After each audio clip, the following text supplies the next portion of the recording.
Кулинарное искусство татарского народа богато своими национальными и культурными традициями, уходящими вглубь веков. В процессе многовековой истории сложилась оригинальная кухня, сохранившая свои самобытные черты до наших дней. Основу татарской национальной кухни составляют мясо-молочная и растительная пища. Любимым мясом татар считается баранина, ценится и домашняя птица. Молоко используется в основном в переработанном виде. Из квашеного молока готовится излюбленный татарский напиток катык. Из всего многообразия блюд наиболее характерны супы и бульоны, лапша, такмач, мясные, молочные и постные блюда. Распространенными у татар являются мучные печеные изделия – беляши, перемячи, эчпачмаки, сумса с начинкой из мяса, картофеля или каши. И, конечно же, особенностью татарской кухни является наличие чайного стола, души семьи, как говорят татары, подчеркивая его значимость в застольном ритуале. Чай с печеными изделиями заменяет порой завтрак или ужин. Чай – непременный атрибут встречи гостя. Татарскую национальную кухню называют сытной и вкусной. В ее основе разнообразие и редкое сочетание продуктов, а также гостеприимство, запоминающееся надолго. Сегодня мы в главном кафе национальной татарской кухни в Удмуртии – кафе «Сабантуй». Здесь можно ощутить атмосферу татарской ашханы, оценить по достоинству интерьер, созданный на основе ярких национальных мотивов, и, конечно же, насладиться всеми особенностями традиционной татарской кухни.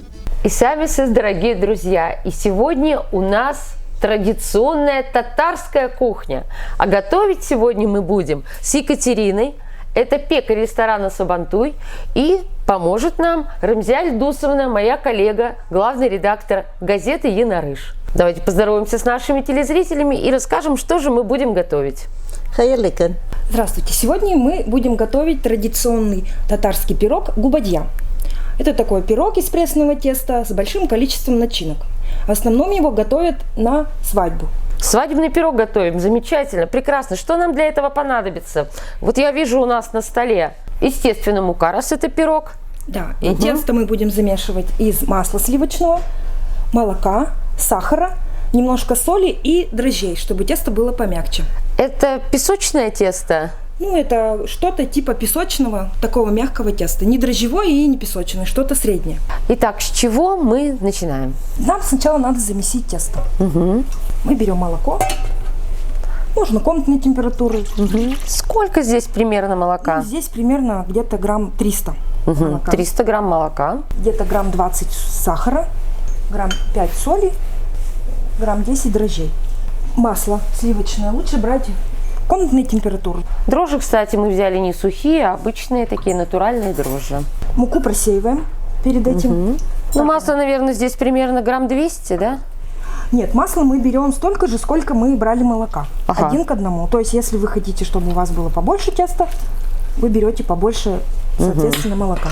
И добавляете чуть-чуть побольше сахара, соли и дрожжей. То есть, если 300 грамм молока, то нужно взять 300 грамм масла. Да. Примерно так. Скажите, это вот пирог все-таки десертный, это сладкий пирог? И в какой момент его подают на свадьбе? Губадью делают с разными начинками. Если сделают с мясом, то ее подают как второе блюдо. Если сладкую губадью, то к чаю. Раньше, до 20 века, губадья была только сухофруктами, ягодами и корт.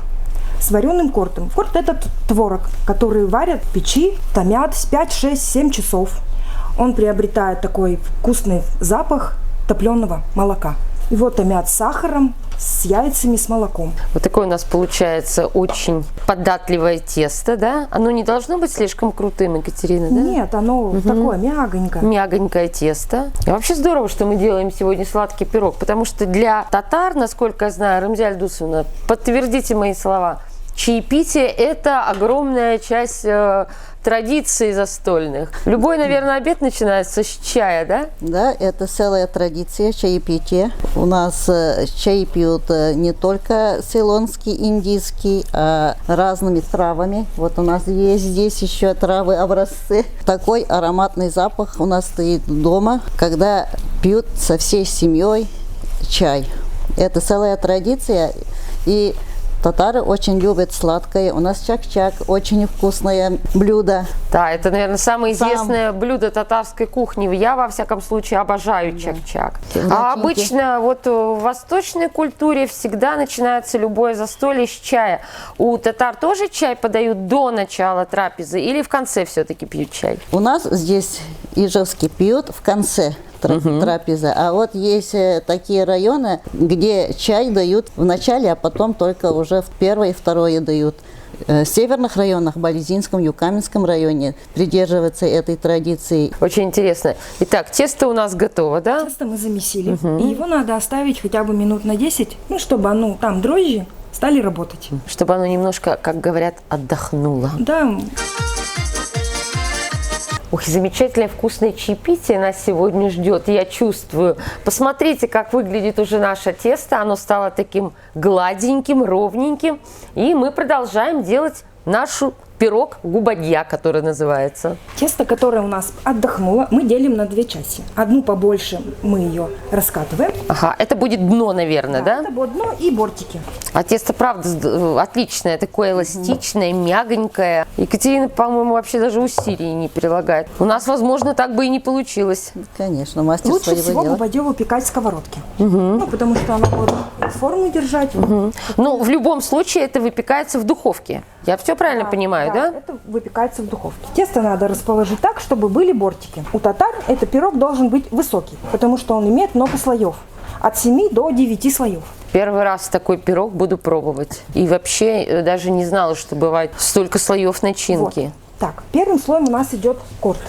Это творог, специально сваренный. Если вы сами не можете такой корт сварить, то можно купить сейчас, на рынке, да? И сейчас продается в магазине. Вот. Следующим слоем Очень вкусно, кстати. мы ложим рис. Рис отварной. Обычный рис. Каждая хозяйка Отношение сможет отварить. 1 к 1. То есть сколько берете корта, столько берете и риса. Это у нас пошел второй слой. Также мы все аккуратненько разравниваем. Все у нас отлично получается. Так, Затем у нас идет изюм. изюм. Запаренный, чтобы он уже был готовый. То есть просто изюм мы промыли, полежал он у нас немножечко в кипяточке, мы его смыли, и он такой набухший, такой сочненький изюм уже идет в дело, нашу губадью. Первый был корт, второй рис, третий изюм. Затем идет сахар. Сколько примерно здесь сахара? Здесь 150 грамм. Если любите не совсем сладкий, то можете положить. Поменьше. И вот что-то у нас еще там есть, какой-то секретный ингредиент, который я даже не могу пока на взгляд определить, что это. Это яйцо отварное. Что вы говорите? Удивительно, ничего себе сочетание. Кто бы мог подумать? Да, Отварное яйцо, которое, видимо, просто измельчили на терке, да. И для сочности мы добавляем сливочное масло. Ну, конечно, как же без этого? Здесь 100 грамм. Просто распределяем по поверхности небольшими кусочками, да? Оно там, наверное, в духовке будет томиться, плавиться и пропитывать все наши слои начинки. Размидия Ильдусовна, а что вообще вот в татарских домах? Какие традиции-то еще сохранились? Я имею в виду у нас в Удмуртии. Что подают к столу? На праздниках у нас обычно готовится балиш. Это татарское блюдо. Балиш мясное. Это как второе блюдо. Подается на стол в горячем виде. Обычно готовится с какой начинкой? Мясо и картофель, да? Я ничего не путаю. Основная начинка – мясо. Делают из разного мяса. Картофель. Кто любит лук, чуть-чуть перца и соль. И суп-лапша у нас обычно делают, когда гостей собирают. Без суп-лапши у нас не бывает застолья. Итак, мы продолжаем, возвращаемся к нашему пирогу. Вот мы уже здесь распределили масло. И, я так понимаю, делаем крышечку уже для пирога, да? Оставшуюся часть теста мы раскатываем. Ну, это примерно 1/3 от общего количества теста, которое у нас получилось. Края защипываются. Как-то оформляться будет сверху пирог? Извините, что я забегаю вперед, я торопыга. Да, он посыпается крошкой. Крошкой? Да. Бисквитный? Нет. Мучной крошкой, которая состоит из сахара, масла сливочного и муки. Это все перемешивается. Сколько примерно выпекается пирог? Ну, в зависимости от того, в какой весовке делаете вы, какого размера, ну, где-то от 20 до 40 минут при температуре 180 градусов. Раньше даже была такая традиция, что на свадьбе губадью разрезал какой-то родственник жениха Обычно это был отец. И он разрезал и смотрел, пропеклась губадзя или нет. Ах, вот. Если она не пропеклась, то женщины вставали и пекли новую губадзю.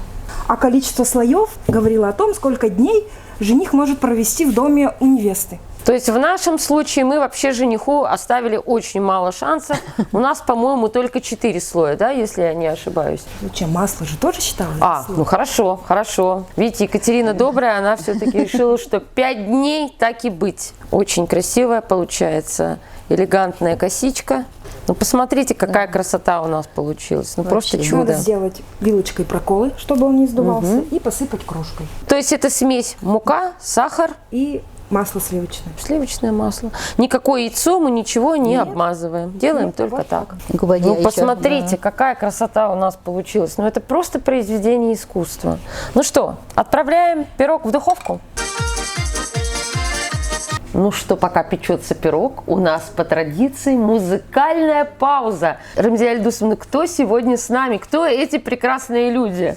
Сегодня с нами руководитель ансамбля «Гузель» Нурулла Хузягалиев и солистка ансамбля «Гузель» Ахлия Динмухаметова. Что же вы нам сегодня споете? О чем песню? О родном крае. Прекрасно, отлично, слушаем.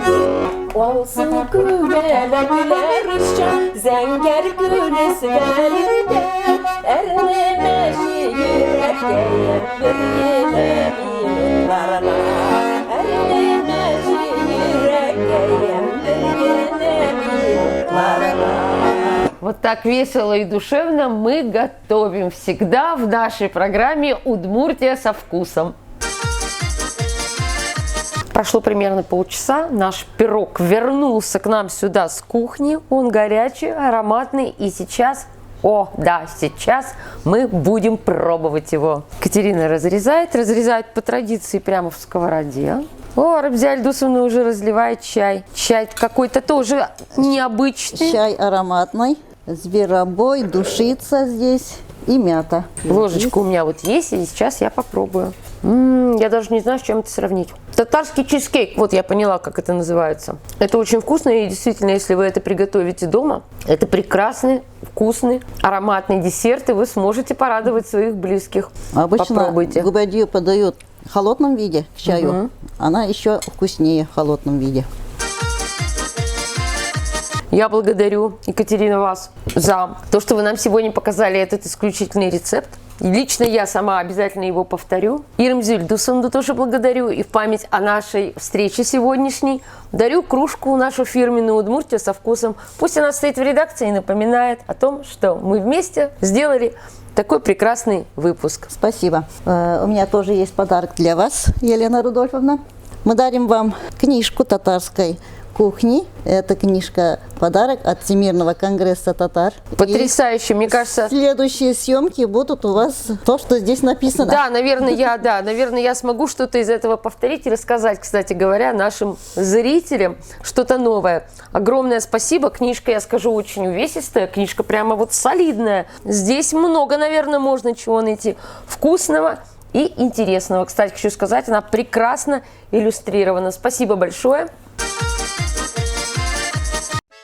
А команда проекта «Удмуртия со вкусом» продолжает свое кулинарное путешествие по Удмуртской республике. Впереди нас ждет еще много интересных, полезных и, главное, вкусных открытий.